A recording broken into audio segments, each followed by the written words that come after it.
Hello, everybody.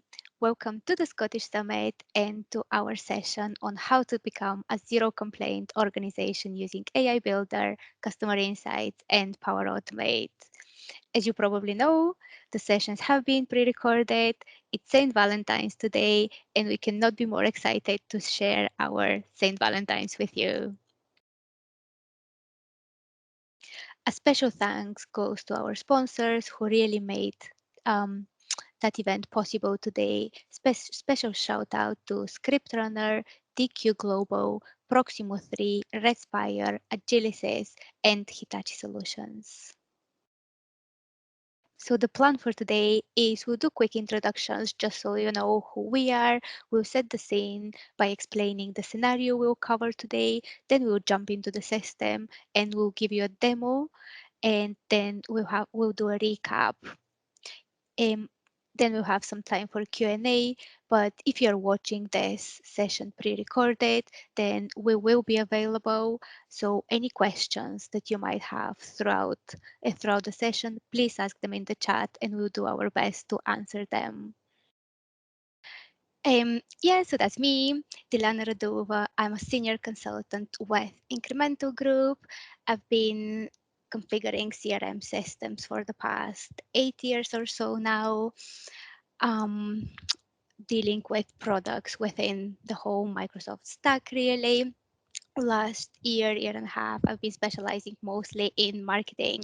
So you might have seen me at events. In my spare time, I try to speak at a lot of events. I try to get involved with the community as much as possible, usually talking about Dynamics 365 marketing, or in this case, how to become a zero complaint organization. And when I'm not doing that, I usually spend a lot of my free time doing taekwondo. So that's another thing I'll be very keen to talk to you about. Okay, and thank you. So my name's Carl Gallagher. I'm Design Thinking Director at Hitachi Solutions. Now, I've been working with Dynamics probably for about the last 12 years or so now. Um, First as a project manager, then moving on to work as a functional consultant. So um, long pedigree in working with the platform. Been working in more of a pre-sales role probably for the last 6 to 8 years, and this recent move into design thinking is something that's very new to me. It's a recent addition, I suppose, to my experience with Dynamics, and hopefully some of that's going to come through in the presentation today. Unlike Diliana, I'm not a Taekwondo expert. I got to yellow belt, I think. So any Taekwondo tips go to Diliana. Any Dynamics marketing tips, probably Diliana as well. And I guess maybe you can come and talk to me if you want to know anything about design thinking. Okay. So I think it's going to be down to me to introduce our very fake and made up, completely made up demo scenario here. I will say that any resemblance of anybody in the scenario to anybody real and living is purely coincidental. This is completely made up, although we'll kind of talk about it as though they're not made up. So in putting this together, we worked with our fictional company, our fictional customer called Team Shirts. So Team Shirts really came about since lockdown, and we all started spending most of our lives, most of our days doing video calls like this one on Teams. And that's how Team Shirts as an organization was born. And we had a bit of a quote here from Phil Hawaii, the operations director of Team Shirts, and he says, "Since March 2020, we've seen demand for our bright, unique shirts increase by 2,000%. Now that people are spending 8 hours a day on Microsoft Teams calls, they want to look their best from the waist up. They want to sit out from the crowd. Of course, this increased demand, combined with our own staff working remotely, has resulted in increased demand and increasing challenges for our customer service operation." So you'll see that much of our scenario is based around customer service for this organization, and that's why we're looking at some of the technologies that we spoke about previously. So for our fictional company, we made up a current situation for them as well. So as we alluded to on the previous slide, they've seen rapid, significant increase in demand for their shirts, these Hawaiian shirts, these bright shirts that everybody wants to wear during a Teams call. There's huge demand for, and of course that's impacted the organisation. They've been unable to scale the customer service team at pace to keep up with that demand, and really the inability to meet demand is resulting in complaints, and probably more complaints than the organization would like. From a technical point of view, a company such as this, we would expect have non-enterprise grade customer service solutions. So whether they're using homegrown solutions or at worst spreadsheets, that's really the situation that Team Shirts find themselves in. They've got a separate e-commerce platform completely disconnected from their other systems, and of course, as most companies do, and probably many of us on this call, there's lots of spreadsheets involved in the process as well. So in working with this organization to try and figure out how we improve, how we supercharge their customer service operation, we really give the challenge to Phil Hawaii there to think about how does he envision the future for his organization, what's top of mind, what's his strategic priority for the organization. And Phil might come to us and say, we need a CRM. That's obvious. They've had rapid growth. They're using spreadsheets to manage customer data and case data. He'd come to us and say we need a CRM, but actually we'd present a bit of a challenge back there and say, okay, we shouldn't start with this just assuming that a CRM is the answer. We really want to understand a little bit more about what do we need to achieve, what's the problem, what's the organization driving towards, and that's where we would apply a little bit of design thinking. So what we were able to do is we were able to get some of the stakeholders from Team Shirts into a virtual room, not a physical room, because that's not possible even in made up land at the moment. We'd get them onto a virtual session and get the stakeholders to express their desire, their ambition for the organization, and they might come up with ideas like this. They might say, how might we answer every call within 2 seconds? How might we answer every query first time? And this is probably thinking a little bit too small at this point, not grand enough, not ambitious enough. So the organization might think, well, how might we have the best customer service operation in the world, which might be too big as an ambition, or too broad. It doesn't give us something to focus on. So a good statement that the organization might come up with is, how might we become a zero complaint organization? And clearly this links in with our scenario. So if those stakeholders were really going to think about this, how do we become a zero complaint organization? They might think first and foremost, well, how do we do the job properly so that we don't get complaints? How do we have a customer service operation that's effective and running smoothly? So they would have requirements to do things like this, enable self-service for customers for basic queries, have visibility of all customer queries, track response times. What if we could automate query updates? What if we could give the team the info they needed to respond quickly? And all of these, I would say, are standard building blocks for a customer service operation, and maybe not all that interesting, and therefore not the main thing we're going to talk about today. So we could imagine that prior to our session, prior to looking at complaints with them, we've come along and implemented things like Dynamics 365 customer service, omni-channel engagement, Power Apps portals, and virtual agent to address some of these ambitions. But we want to take our client Team Shirts further than that. We've spoken about being a zero complaint organization.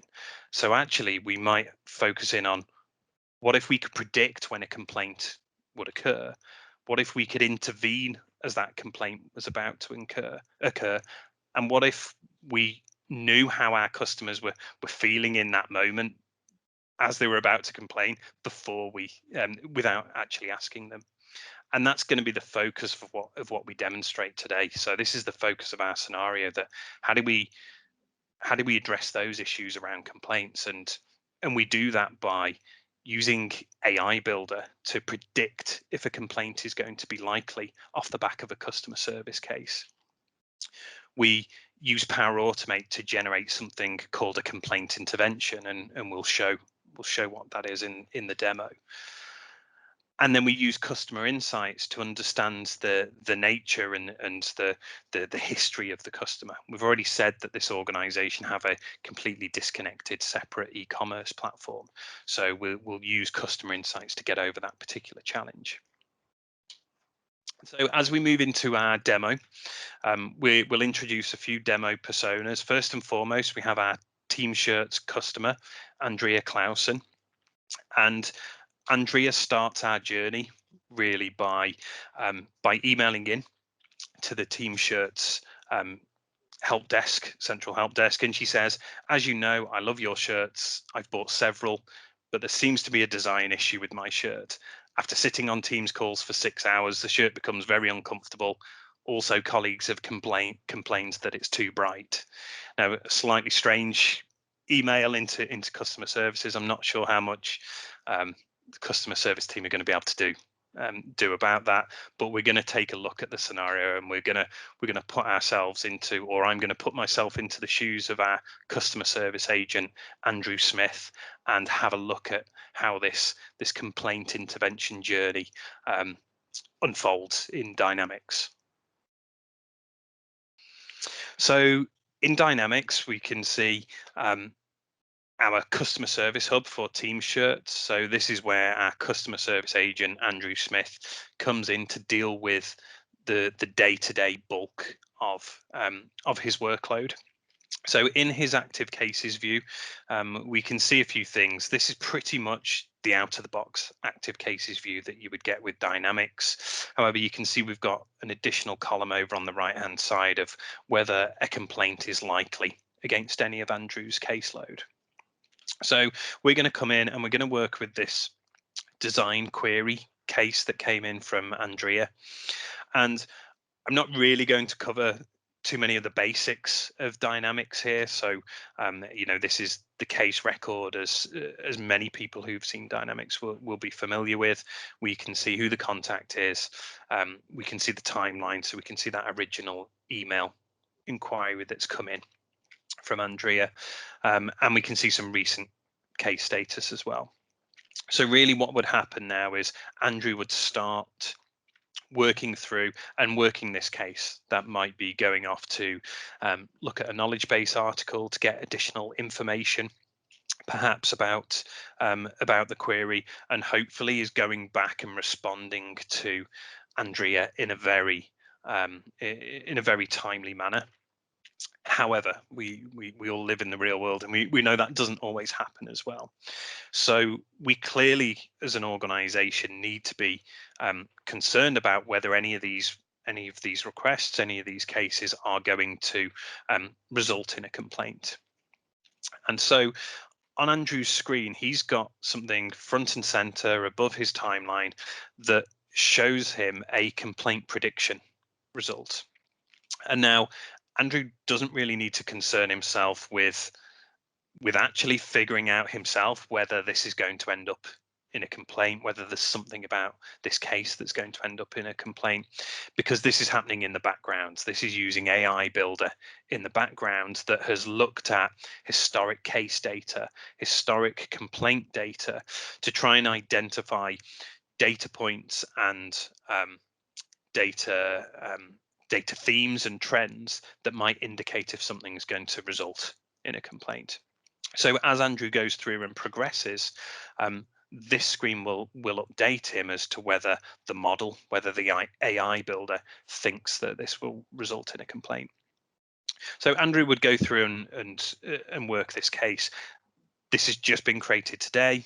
There's been no other back and forth. We think, or the model thinks, that it's unlikely this person is going to make a formal complaint straight away. However, as time moves on, and the number of days that this case is open moves on, we may see updates in that complaint prediction. So for example, if we pretend that we're we're jumping, let's say, a week into the future, and this case still hasn't been resolved. And maybe Andrea has had to chase a couple of times, chase for an update. Then the case data will move on, and in the background, the AI builder complaints prediction will run, and we use Power Automate to help achieve that. So if we jump in our time machine and move a few days forward and refresh, we can now see that the complaint prediction has run. It's still saying that a complaint is unlikely, but there's a complaint prediction score now of 0.37. Now, the maximum score that we get there is 1. So that means that I take it to mean that there's 37% chance potentially of this resulting in a complaint. So at the moment, the model is saying that a complaint isn't likely. There's nothing that we need to do about that. But let's say we jumped on another week in time as well. We still haven't managed to resolve this case to the satisfaction of Andrea. Then what would happen? Well, the data would move on again. The AI builder would run in the background, and actually we can see now that yes, AI builder is saying a complaint now is likely, and actually it's almost a certainty based upon a number of factors that really aren't visible to Andrew on his screen. He could dig down and jump into these, but I'm going to say that Andrew is less concerned about that at the moment. He himself is less concerned on the fact there's going to be a complaint, and he should just be focused on resolving the case. So we can see that a complaint is likely. We can see that we've got a prediction score of 1, that complaint prediction has just been run, and then in the background using Power Automate we can see that a complaint intervention record has been created, and we're going to pick that up in the next part of our demo. Didi's going to pick that up in the next part of our demo with our next demo persona. Before we do that, however, I just wanted to jump in and show, I suppose, how this is configured, or what this complaint prediction model looks like in the background. So if I come into Power Apps AI Builder, I can see here my complaint prediction model. And I'm not going to go through setting this up and creating this, but I think that this screen is one that's particularly interesting and useful to show. So after loading in my historic case data, my complaints data into Dynamics, I can use the AI builder and go through the wizard in AI builder to build this complaints prediction model. And when that runs, I can choose to run it against all of my data, all records, or all fields, or I can narrow it down. I can be specific over, I only want it to look at certain cases. I only want it to look at certain fields. And that's what I did in this instance. And so when I created the prediction engine, it then runs and trains the model and comes up with a couple of key things. So it says here it ranks the model as an A because it says that the model can effectively predict 97% of the historic data. And we also get some clues as to actually what the most influential factors are in determining a complaint. So the number of days that a case has been open is a big factor on whether we think somebody will complain. The number of times they've had to chase is a big factor as well. The total complaints. So this would be, has the individual complained before, is probably a good clue as to whether this individual is going to complain again in the future. So that really shows the model in the background. It's not something that Andrew would access. As I say, Andrew should be focused on resolving the case to the satisfaction of the customer, and in the background, let the system determine whether they think a complaint is going to be raised. Cool. And so what we will do, just before I hand over to Didi, so that moves us nicely into our next demo persona, and this is the persona of Anna Harris, our complaints intervention officer. So Didi will pick up at this point to look at what's happened in the solution after that complaint has been flagged. Okay, yeah, thank you, Carol.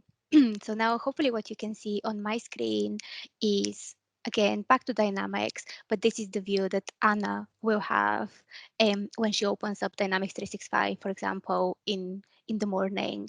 What we can see here is a list with complaint interventions she has to process that specific day. So that essentially becomes her to-do list for that day. What we can see is she can see the customer that the specific complaint intervention process relates to, and we can also see the complaint prediction score that Carol spoke about earlier. That means now she has a choice. Does she want to do, now she has the choice and the option to pick the highest one, which is the most important one to deal with. So if we have a look at the one for Andrea that got created by Power Automate in the scenario that Caro just showed you, that's the information that Anna will have in front of her, enabling her to make the decision. She can obviously see the case that it relates to. She can see that specific information of what has gone with the case or when the case was raised. And more importantly, she can also see the factors that helped AI Builder made that decision about um, the complaint prediction score. So in this case, we are not saying that the age of the case is 5 days. What we are saying is that's the weight of that specific factor. So the age of the case was the biggest factor contributing to the score, the complaint protection score being so high, which is an important factor to consider when Anna comes to making the decision, what would pacify that customer or what would fix that relationship with that customer. Another important bit of information on that screen is the Twitter sentiment analysis. So what we have done with that one is we have a Power Automate running behind the scenes, and it analyzes the tweets that Andrea has posted to Twitter within the last. We can specify an interval, or we can specify a number of tweets we want to look at. And what that gives us, it gives us the sentiment or the overall happiness of that, or unhappiness and grumpiness for Andrea. Um, the Twitter sentiment can either be negative, positive, or neutral. And again, we are using the AI builder to analyze all of those tweets. An important consideration to make here is, and I'm sure some of you are already thinking it's something we're fully expecting questions in the end, or at least a good discussion, is around the GDPR considerations behind this. An important thing to mention here is we're not storing any of the tweets, any of the body of any of the tweets that Andrea texted. All we're doing is we're analyzing them and we're producing a score for each tweet. And then we're accumulating them, and the average of that score is what we see in the Twitter sentiment for that customer. So with this information to hand, the next important thing for Anna as an agent to know is how important is that customer for us, for the business, for Team Shirts. And the best way to know, for her to know that, is to jump to Andrea's profile.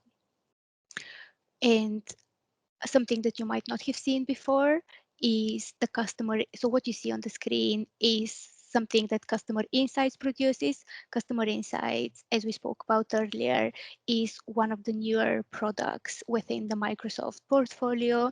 And what it lets us do is mash up different data sources together and produce a really good holistic 360-degree view of that customer. And I'll show you how that looks like in a minute.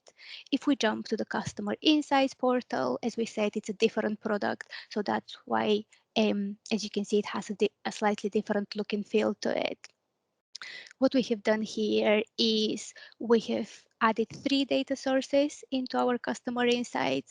We have used our Dynamics 365 customer list. We have imported, so let's say we have a website and we're running to run our online purchases and online shop. We have used the customers we have in that online retail shop, and we have also used all of the purchases as another data source. One of the main principles when implementing customer insights or configuring customer insights even is the map, match, and merge. And we're not going to go into too much detail behind what happens within each of the data stages, because what is important to say here is that we don't really expect Anna or Andrew or any of the agents to be configuring this. This is normally done by a data person upfront, and then all that Andrew or Anna need to do is consume that data once it's resurfaced in their Dynamics 365 application. Within the map, match, and merge stage, what we do is we define the unique identifiers for the data. Then we specify how the data ties together. And within the merge stage, we specify what bits of information from each of the data sources we want to display on that unified customer profile. And once we have composed that profile, what that lets us do is define what we call measures.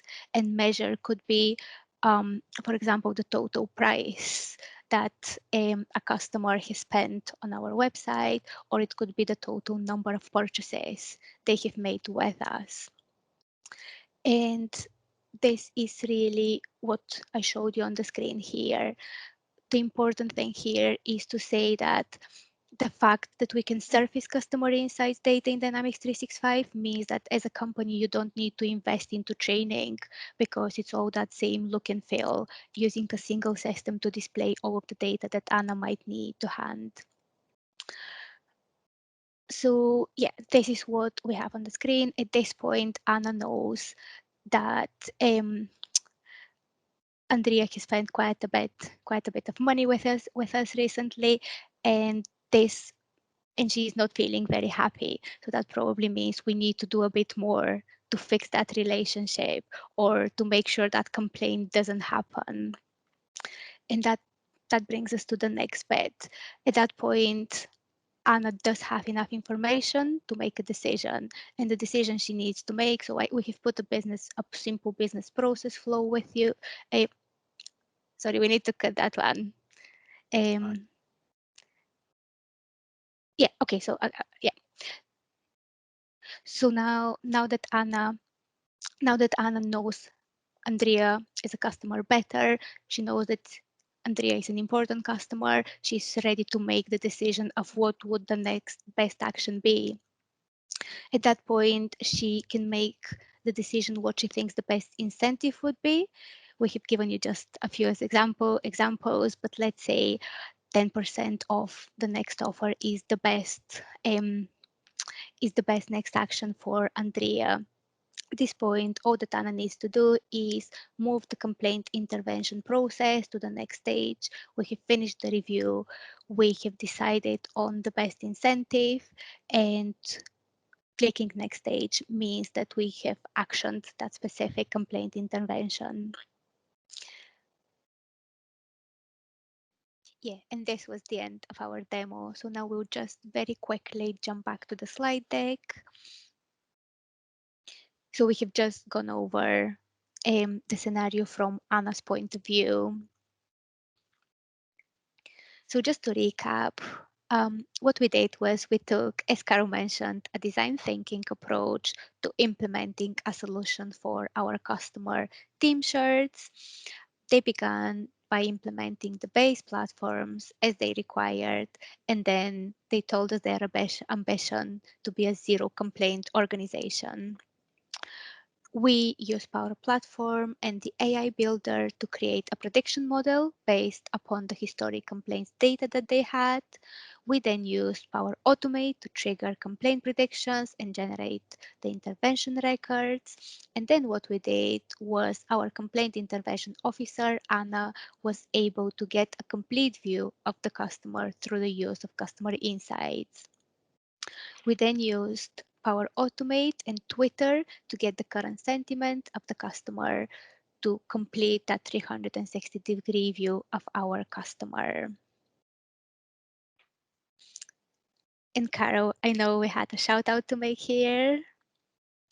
Yes, actually, just a few acknowledgements. So I borrowed heavily from other people in both my slide content and build. So we used a color slider PCF control by Jason Almeida in the build, and then throughout the slide deck, I used a number of images here from the sources that you can see on the screen. And that really is the end of our presentation. So thank you everybody for listening, and we will be more than happy to take any questions you might have.